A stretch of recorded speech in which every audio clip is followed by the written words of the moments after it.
Welcome back. You are listening to the home of forbidden romances. Prepare yourself, because tonight's story will leave you breathless.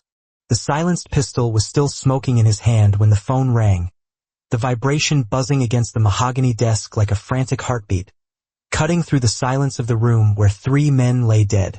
Viktor Romanov did not like interruptions, especially not when the metallic scent of fresh blood was still heavy in the air. But the caller ID displayed a name that commanded immediate attention. Sergei. With a flick of his wrist, Viktor answered. His voice a low rumble of thunder that promised violence. This better be good. Boss. Sergei's voice was uncharacteristically tight, breathless, as if he had seen a ghost. You need to come downstairs. Now, there is a child at the gates. A boy. He has your eyes, Viktor. And he says he's your son. The rain battered against the expansive glass walls of the obsidian tower, the stronghold of the Romanov Bratva, washing away the grime of the city but unable to cleanse the sins of the man who ruled it. Viktor Romanov, the alpha of the city's most feared syndicate, stood frozen in the elevator. The polished steel doors reflected a man of sharp angles and terrified beauty. Pitch-black hair slicked back, eyes the color of frozen slate, and a suit that cost more than most people earned in a lifetime. He was a man who commanded legions. He had toppled governments and silenced rivals with a mere whisper.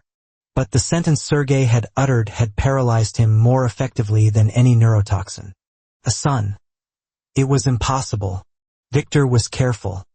He was sterile in his emotions and precise in his affairs. There had only been one person in his entire life whom he had allowed to slip past his defenses. One person whose memory still haunted the empty spaces of his penthouse like a phantom limb. Julian. The elevator dinged, the sound echoing like a gavel in a courtroom. The doors slid open to the grand foyer. Sergei, a mountain of a man who usually looked at severed fingers with boredom, was kneeling on the marble floor. Beside him, shivering in a soaking wet, oversized yellow raincoat, stood a small boy no older than 5. Viktor stepped out, the click of his dress shoes on the marble sounding like gunshots. The foyer fell silent. The guards by the door averted their gazes, sensing the volatile aura radiating from their boss. Viktor stopped 5 feet away. He looked down. The boy looked up. The air left Viktor's lungs. It wasn't just the eyes, though they were indeed the same piercing slate gray as his own. It was the shape of the face, the delicate curve of the chin. The way the boy's wet, dark curls stuck to his forehead. He looked exactly like Julian. What is your name? Viktor asked, his voice rougher than he intended. The boy sniffled, clutching a muddy backpack to his chest. He was trembling, clearly terrified of the towering man in the black suit, but he held his ground. A spark of defiance flared in his eyes. Elian, the boy whispered. And who sent you here, Elian? My papa, Elian said, his voice wobbling. He told me if the bad men ever came, I had to run to the tall tower. He said the dragon lived here. Viktor's heart slammed against his ribs. The dragon. It was a nickname only one person had ever used. A playful tease whispered between sheets in the dead of night, back when Viktor thought happiness was a tangible thing he could keep. Where is your papa now? Viktor took a step forward, dropping to one knee. The movement shocked his guards. Viktor Romanov did not kneel. Elian's face crumbled. Tears spilled over his pale cheeks. The bad men. They broke the door. Papa hid me in the vent. He screamed for me to run. He said the dragon would save us. A cold, white rage, unlike anything Viktor had felt in 5 years, crystallized in his chest. It wasn't the hot flash of anger he felt during business deals. This was primal. It was the awakening of a beast that had been starving. Sergei, Viktor said, his voice dropping to a terrifying whisper. Yes, boss. Find out who took him. Viktor stood up, his towering frame casting a long shadow over the trembling child. He reached out, his leather-gloved hand hovering for a moment before he gently placed it on the boy's head. And prepare the car. We aren't just going to kill them. We are going to erase them from existence. To understand the rage of Viktor Romanov, one had to understand the tragedy of Julian Thorne. 5 years ago, Julian had been a talented art student, a scholarship kid with paint on his fingers and stars in his eyes. He had stumbled into Viktor's life by accident, a witness to a deal gone wrong in an alleyway. Viktor should have killed him. Instead, he had taken him captive. The captivity turned to curiosity. Curiosity turned to obsession. And obsession inevitably turned to love. For 6 months, Julian was the light in Viktor's abyss. But the underworld is a jealous mistress. Rivals whispered that the Romanov wolf had been tamed by a sheep. Plot was hatched not by Viktor but by his enemies. Evidence was planted suggesting that Julian was a mole for the police. At the same time, Julian was fed lies that Viktor was planning to harvest his organs. Fear is a potent poison. One rainy night, Julian vanished.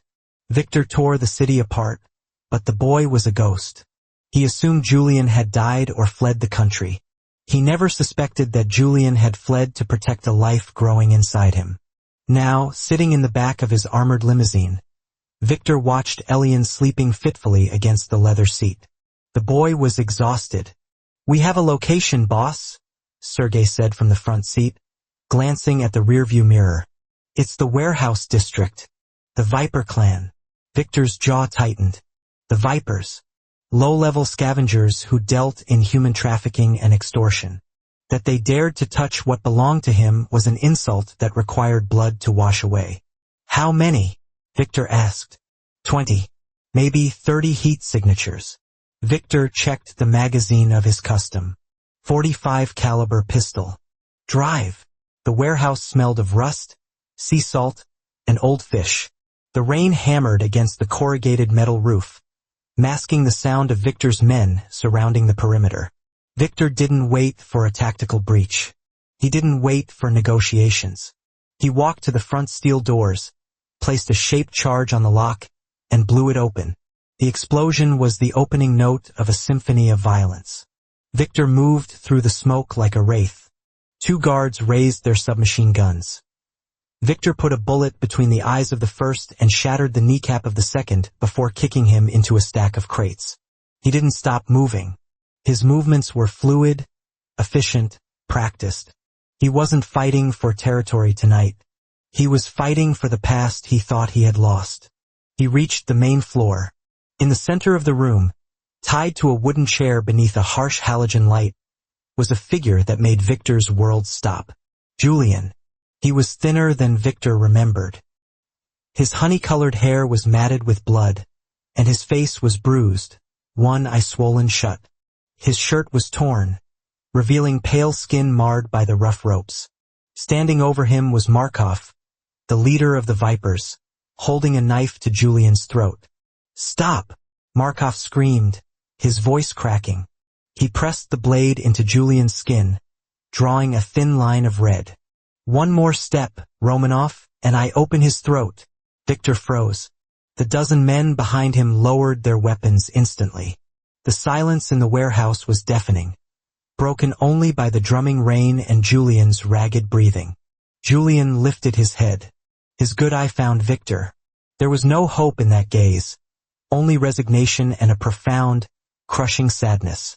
"Viktor," he whispered, the name a broken prayer. "Let him go, Markov," Viktor said. His voice was calm, devoid of inflection. It was the voice of a man who had already calculated the trajectory of every atom in the room. "You think I'm stupid?" Markov spat. "You came here for him, the great Viktor Romanov running after a discard?